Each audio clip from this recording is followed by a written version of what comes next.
राहुल गांधी के नाम पर सीनियर नेताओं के खिलाफ फ्रंट फुट पर बैटिंग कर रहे राजीव सावंत मुश्किलों में फंस गए हैं। सावंत का साथ देने अब तक कोई नेता सामने नहीं आया, लेकिन उन्होंने पार्टी में अपने 1000 दुश्मन जरूर बना लिए।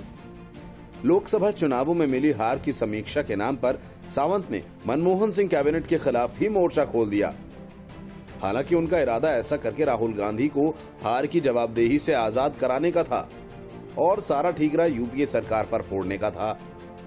लेकिन इसी चक्कर में मनमोहन सिंह नहीं बल्कि सोनिया गांधी ही सावंत के निशाने पर आ गईं, क्योंकि यूपीए सरकार उनकी मर्जी और पसंद के मुताबिक बनी और चली। ऐसे में अब सवाल ये उठने लगे हैं कि राजीव सावंत का क्या होगा। सोनिया गांधी के अंतरिम अध्यक्ष बनते ही जब ज्योतिरादित्य सिंधिया को कांग्रेस छोड़ने पर मजबूर कर दिया गया, सचिन पायलट जैसे नेता को किनारे लगा दिया गया, जरा सी चूचपड़ करने पर संजय झा को बाहर का रास्ता दिखा दिया गया और संजय निरुपम को निकालने की प्रक्रिया भी शुरू कर दी गई।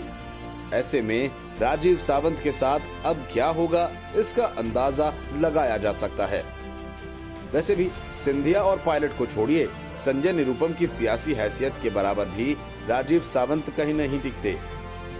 सिंधिया और पायलट का यही आरोप रहा है कि कांग्रेस में शीर्ष पर बैठे लोग युवा नेताओं को आगे नहीं बढ़ने दे रहे हैं, उनकी अनदेखी कर रहे हैं। राजीव सावंत का अंदाज भी कुछ वैसा ही था। सावंत ने ट्वीट कर कहा, मत पूछ मेरे सब्र के इंतहा कहां तक हैं, तू सितम कर ले, तेरी ताकत जहां तक है। वफा की उम्मीद जिन्हें होगी उन्हें होगी, हमें तो देखना है तो जालिम कहां तक है।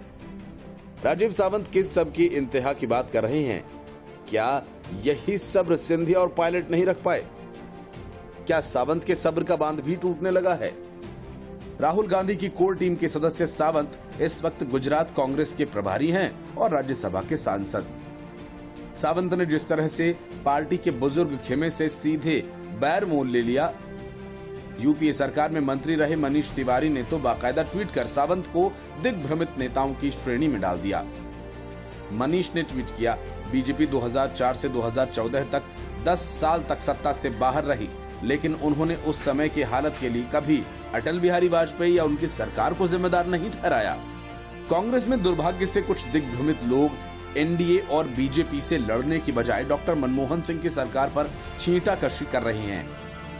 जब एकता की जरूरत है, वे विभाजन कर रहे हैं। यूपीए में मंत्री रहे मिलिंद देवड़ा और शशि थरूर ने भी मनीष तिवारी का समर्थन किया है।